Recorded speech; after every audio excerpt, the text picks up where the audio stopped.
Hello बच्चों, स्वागत है मेरे नए वीडियो में। और आज के इस वीडियो में हम लोग क्लास 12 केमिस्ट्री का लेसन नंबर 9 जिसका नाम है नाइट्रोजन युक्त कार्बनिक यौगिक, इस चैप्टर के एक नए टॉपिक के बारे में पढ़ेंगे। और आज का जो टॉपिक है हमारा इस चैप्टर का लास्ट टॉपिक है, यानी आज के इस वीडियो में हम लोग इस चैप्टर को खत्म कर देंगे और आज ही का जो टॉपिक होगा वो लास्ट होगा। तो चलिए जल्दी से स्टार्ट करते हैं। आज का जो हमारा टॉपिक है हमारा टॉपिक आज का जो होगा वो ये है कि हम लोग जो है नाइट्रोजन युक्त कुछ यौगिकों के बारे में पढ़ेंगे।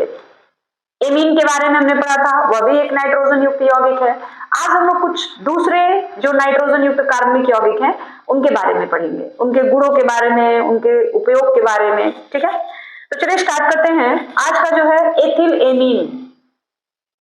एथिल एमीन जो होता है ना बेटा, उसका फॉर्मूला होता है C2H5NH2। NH2 जो है एमीन के लिए है और C2H5 जो है वो एथिल के लिए है। तो दोनों को जब हमने मिलाया है तो बना है एथिल एमीन। ठीक है, अब एथिल एमीन को बनाने की विधि क्या होती है? तो एथिल एमीन के बनाने की जो विधि होती है ना बेटा, वो दो होती है। मतलब कई विधियां हैं लेकिन मेनली हमको दो ही पढ़ना है, एक प्रयोगशाला विधि और एक औद्योगिक विधि। एथिल एमीन बनाने की जो प्रयोगशाला विधि है ना वो ये है कि जब एथिलेमाइड ब्रोमियम के साथ पोटेशियम हाइड्रोक्साइड के साथ अभिक्रिया करता है तो एथिलेमीन बनता है। तो यह जो विधि है C2H5CuNH2 plus Br2 plus 4KOH is equal to C2H5NH2 plus 2KBr plus K2CO3 plus 2H2। यह जो विधि है यह प्रयोगशाला विधि है। और हमने आपको पहले भी बताया था कि प्रयोगशाला विधि वो विधि होती है जिसमें हम लोग किसी यौगिक की थोड़ी सी मात्रा बनाते हैं और चेक करते हैं कि किस तरह बन रहा है। ठीक है, तो ये हम लोग प्रयोगशाला विधि है। दूसरी औद्योगिक विधि भी होती है। औद्योगिक विधि वह विधि होती है जिसमें हम लोग किसी यौगिक को काफी बड़े पैमाने पर काफी बड़ी मात्रा में बनाते हैं। तो हम लोग दूसरी विधि जो है प्रयोगशाला विधि, सॉरी औद्योगिक विधि है। यह जो विधि है ना इसको हम लोग कहेंगे कि यह जो है प्रयोगशाला विधि है। प्रयोगशाला विधि, यह विधि कौन सी विधि है बेटा? एथिलेमीन बनाने की प्रयोगशाला विधि। ठीक है, अब एथिलेमीन बनाने की जो औद्योगिक विधि है वो क्या है? Ethyl nitro C2H5NH2 NO2 plus 6H, मतलब ये कि नाइट्रो एथिल का जब SN और HCl की उपस्थिति में अपचयन करवाया जाता है तब जाकर के जो होता है एथिलेमीन बनता है। ठीक है, तो इस विधि को हम लोग कहते हैं औद्योगिक विधि। ये कौन सी विधि है? ये हो गई बेटा औद्योगिक विधि।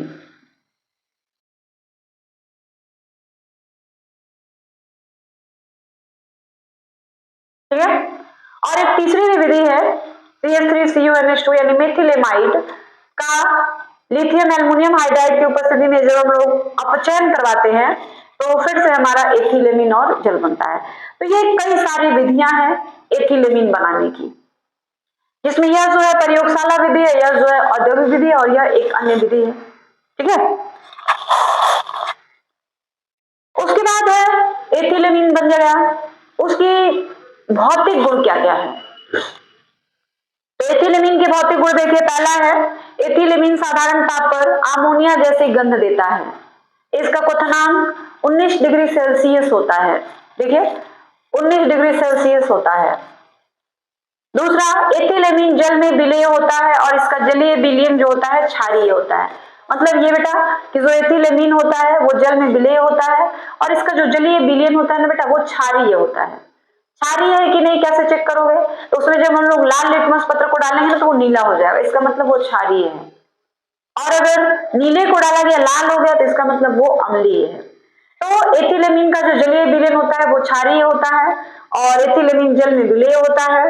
उसके बाद एथिलेमीन जो है कार्बनिक विलायकों में पूर्ण रूप से विलेय होता है। कार्बनिक विलायक का मतलब हो गया जैसे ईथर हो गया, एल्कोहल हो गया, इन सारे विलायकों में जो एथिलेमीन होता है पूर्ण रूप से विलेय होता है। ठीक है, उसके बाद एथिलेमीन के रासायनिक गुण। इसके रासायनिक गुण एमीन के रासायनिक गुण के समान होते हैं। जैसे अभी हमने एमीन बनाने की विधि पढ़ी थी। जनरली जितने भी एमीन्स होते हैं उनको बनाने की विधियां पढ़ी गई थी। फिर उसके रासायनिक गुणों के बारे में पढ़ा गया था। तो एमीन के जो रासायनिक गुण होते हैं और जिस तरह से वो रासायनिक अभिक्रिया करता है, बिल्कुल उसी तरह की रासायनिक अभिक्रिया जो होता है एथिलेमीन करता है। मतलब आपने एमीन में जो जो रासायनिक अभिक्रियाएं पढ़े हैं वो सारी रासायनिक अभिक्रियाएं इसमें भी होंगी। ठीक है। उसके बाद इसके उपयोग, तो एथिलेमीन के उपयोग क्या है बेटा? इसका उपयोग डाई मेथेनाल यूरिया बनाने में किया जाता है और इसका उपयोग सूती वस्त्र उद्योग में किया जाता है। मतलब ना कि जो आपका एथिलेमीन है इसका उपयोग डाई मेथेनाल यूरिया बनाने में होता है और इस यूरिया का उपयोग हम लोग वस्त्र उद्योग में करते हैं। ठीक है, तो ये आपका एथिलेमीन हो गया। उसके बाद है एनिलीन। एनिलीन जो होता है इसका फॉर्मूला होता है बेटा C6H5NH2 और इसकी संरचना किस तरह बनाओगे बेटा? तो बेंजीन वलय रहेगा। इसकी संरचना इस तरह होती है बेटा, ये बेंजीन वाला है और यहाँ पे NH2 जुड़ा हुआ है, तो ये हो गया एनिलीन। एनिलीन का जो रासायनिक सूत्र है ये है और उसका संरचना सूत्र ये है। बेंजीन वलय में जब एमीन जुड़ जाता है तो वो एनिलीन कहा जाता है। ठीक है, एनिलीन बनाने की विधि क्या होती है तो देख लीजिए। इसमें भी दो विधियां हैं, एक है प्रयोगशाला विधि और एक है औद्योगिक विधि। प्रयोगशाला में हम लोग एनिलीन किस तरह से बनाएंगे? तो जब नाइट्रोबेंजीन को हाइड्रोजन के साथ SN और HCl की उपस्थिति में अभिक्रिया करवाया जाता है तो एक एनिलीन बनता है और साथ में जल भी बनता है। तो यह जो है ना एनिलीन बनाने की प्रयोगशाला विधि है। और इसमें क्या है बेटा प्रयोगशाला विधि? नाइट्रोबेंजीन का अपचयन करवाया जाता है किसकी उपस्थिति में? SN और HCl की उपस्थिति। मतलब ये कि नाइट्रोबेंजीन की अभिक्रिया करवाई जाएगी हाइड्रोजन के साथ। अपचयन की बात जब भी की जाएगी उसमें किसी यौगिक का हाइड्रोजन के साथ अभिक्रिया करवाया जाएगा और जब ऑक्सीकरण की बात की जाती है तो उसमें किसी यौगिक का ऑक्सीजन के साथ अभिक्रिया करवाया जाता है। तो यहाँ पे हमको नाइट्रोबेंजीन का अपचयन करवाना है तो नाइट्रोबेंजीन को हमने हाइड्रोजन के साथ अभिक्रिया करवाया है किसकी उपस्थिति में बेटा? SN और HCl की उपस्थिति में। तो ये हमारा एनिलीन बना और जल बना। तो ये प्रयोगशाला विधि है। औद्योगिक विधि देखिए क्या है? नाइट्रोबेंजीन को जब हम लोग Fe और HCl की उपस्थिति में अपचयन करवाते हैं तो एनिलीन बनता है, जल बनता है। इस विधि को हम लोग औद्योगिक विधि कहते हैं। उसके बाद है कि नाइट्रोबेंजीन जो है इसके भौतिक गुण क्या क्या है? तो पहला भौतिक गुण यह है कि यह एक रंगहीन द्रव है। दूसरा यह है कि वायु में रखने पर ऑक्सीकृत होकर भूरे रंग का हो जाता है। पहले आप कह रहे हैं कि यह एक रंगहीन द्रव है, मतलब कोई इसका रंग नहीं होता है, लेकिन जब इसको हम लोग किसी बर्तन में जमा करके इकट्ठा करके रखते हैं तो वायु में जो ऑक्सीजन होता है उससे विक्रिया करके यह भूरे रंग का हो जाता है। ठीक है। तीसरा है यह जल में अविलेय होता है लेकिन कार्बनिक विलायकों में विलेय होता है। एनिलीन जो होता है जल में तो अविलेय होता है लेकिन जो कार्बनिक विलायक है जैसे ईथर हो गया, एल्कोहल हो गया, उन सारे में जो होता है विलेय होता है। उसके बाद है चौथा, इसका क्वथनांक 184 डिग्री सेल्सियस होता है, 184। ठीक है। इसके बाद है इसके उपयोग। इसके उपयोग क्या क्या है बेटा? तो यहाँ तो जगह है नहीं, मैं लिख नहीं पाऊंगी, तो आपको मैं बोल के बता दे रही हूँ कि इसके उपयोग क्या क्या है। पहला उपयोग जो एनिलीन होता है ना बेटा, इसका उपयोग हम लोग औषधि बनाने में करते हैं, यानी दवाइयों के निर्माण में करते हैं। पहला उपयोग हो गया। इसका जो दूसरा उपयोग बेटा है वो क्या होता है? कृत्रिम रंजकों को बनाने में इसका उपयोग किया जाता है। जो एनिलीन है इसका पहला उपयोग तो ये हो गया कि औषधि बनाने में किया जाता है। ठीक है। दूसरा उपयोग ये हो गया कि कृत्रिम रंजकों को बनाने में इसका उपयोग किया जाता है। और इसका जो तीसरा उपयोग बेटा होता है ना, वो जो रबड़ की फैक्ट्रीज होती है जहां पे रबड़ बनाए जाते हैं वहां पर इसका उपयोग विलायक के रूप में किया जाता है। तो ये सारे इसके उपयोग हैं। तो ये दो टॉपिक्स आपको क्लियर हो गए, एनिलीन और एथिलेमीन। कोई दिक्कत नहीं है, आगे बढ़ा जाए। अब हम लोग एक नए यौगिक के बारे में पढ़ेंगे और जो हमारा नया यौगिक है वो है डाईएजोनियम लवण। यह भी जो है नाइट्रोजन युक्त एक कार्बनिक यौगिक है और काफी इंपॉर्टेंट यौगिक है। तो देखिए डाईएजोनियम लवण क्या है, कैसे बनता है। तो जो डाईएजोनियम लवण होते हैं ना बेटा, उनका फॉर्मूला होता है ArN2+X-। ये डाईएजोनियम लवण का फॉर्मूला है। आप इसको ना बेटा इस तरह भी लिख सकते हो, ArN2 X। एयर का मतलब होता है ना बेटा एरिल समूह। एरिल का मतलब इसमें बेंजीन वाला उपस्थित हो, ठीक है, एरिल समूह उसको हम लोग कहते हैं। तो जो डाइएजोनियम लवण होते हैं उनका फॉर्मूला आप ऐसे भी लिख सकते हो, ऐसे भी लिख सकते हो, क्योंकि 1 + 1 माइनस कैंसिल हो जाएंगे, बचेगा क्या Ar × और X। X क्या है, कोई हैलोजन है, N2 नाइट्रोजन है, Ar एरिल समूह है। तो इनका जो सामान्य सूत्र होता है डाइएजोनियम लवण का, आप चाहो तो यहाँ भी लिख सकते हो ArN2 + X- ये होता है। अब इन्हें बनाया कैसे जाता है, तो देखिए बनाने की विधि क्या है। जब एक प्राथमिक एरोमेटिक एमीन को NaNO2 तथा X का मतलब कोई हैलोजन हो सकता है, लेकिन यहाँ पे X का मतलब देखिए ये सारी चीजें किसी को भी आप ले सकते हो। तो जब प्राथमिक एरोमेटिक एमीन को NaNO2 के साथ और X के साथ ठंडे जल में अभिक्रिया कराया जाता है, यानी प्राथमिक एरोमेटिक एमीन NaNO2 और X इन तीनों की आपस में ठंडे जल में अभिक्रिया कराई जाती है, तो डाइएजोनियम लवण बनता है। और इस अभिक्रिया को, जिस अभिक्रिया के थ्रू डाइएजोनियम लवण बनता है, उस अभिक्रिया का क्या नाम है बेटा, डाइएजोनीकरण कहते हैं।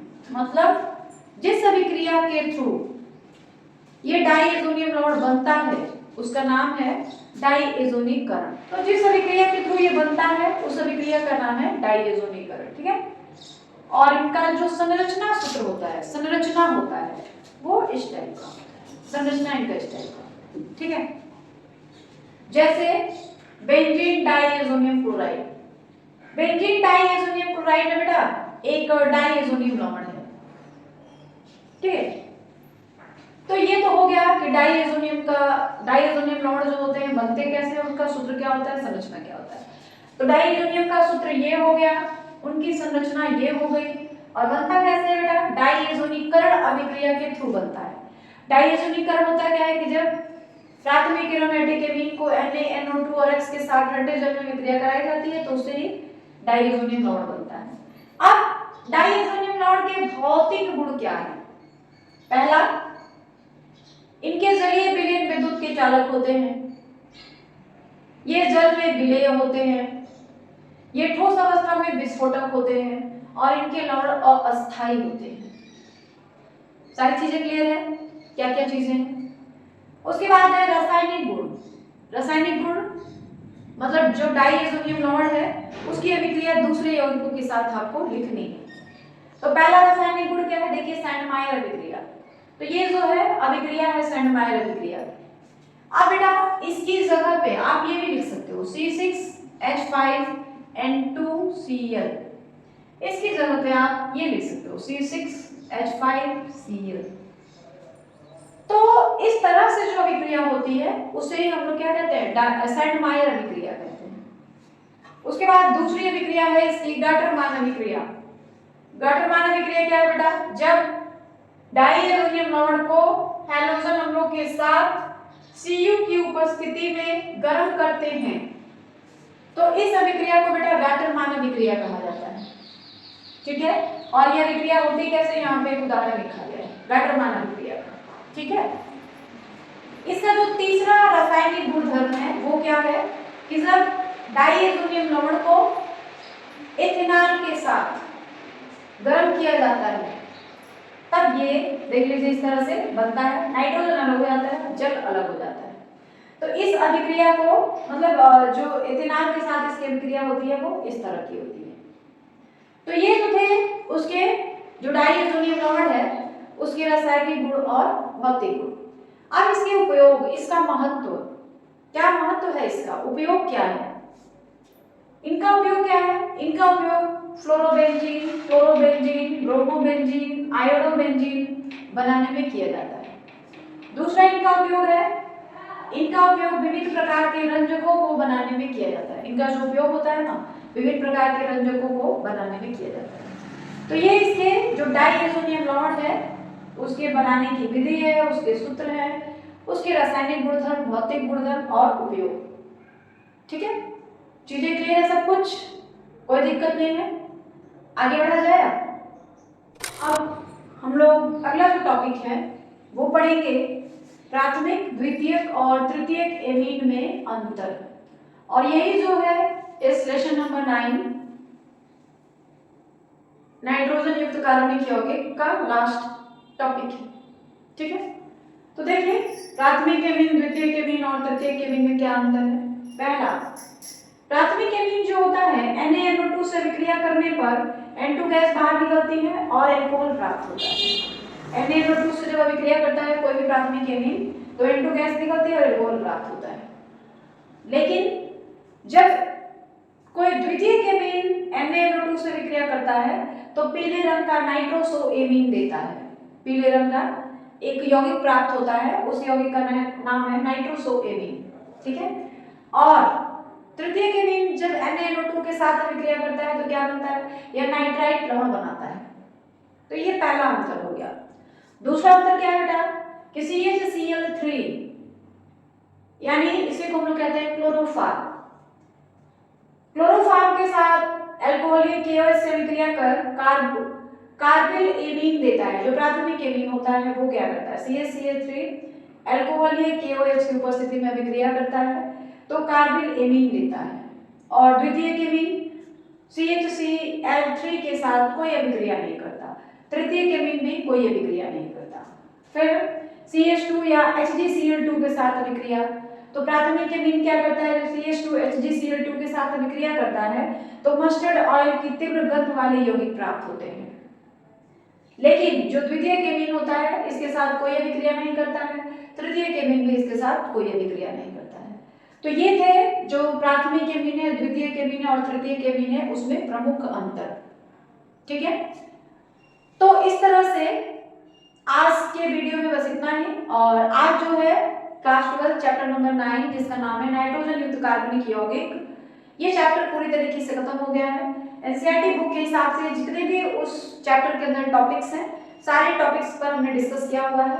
लेकिन फिर भी बेटा आपको ऐसा लगता है कि ये टॉपिक जो है, हो सकता है कोई टॉपिक हमसे छूट भी गया हो, तो आप उसको अगर पूछते हैं कमेंट सेक्शन में पूछिएगा तो मैं उसका जवाब आपको दूंगी। ठीक है, और अब जो है एक ही लेसन बचा हुआ है क्योंकि केमिस्ट्री में 10 लेसन आपको पढ़ने हैं और लास्ट लेसन नंबर 10 आपको पढ़ना है जैव अणु शायद जिसका नाम है, तो वो हम लोग अगले वीडियो में जानेंगे। और वीडियो के लास्ट में मैं जैसा हमेशा कहती हूँ, वीडियो को लाइक करें, शेयर करें, वीडियो के अंदर जो भी कमियां हो उसे कमेंट करें, और अगर आपने चैनल को अब तक सब्सक्राइब नहीं किया है तो जरूर कर लीजिएगा ताकि जो भी वीडियो यहाँ से अपलोड किए जाए उनका नोटिफिकेशन आपको समय से मिल जाएगा।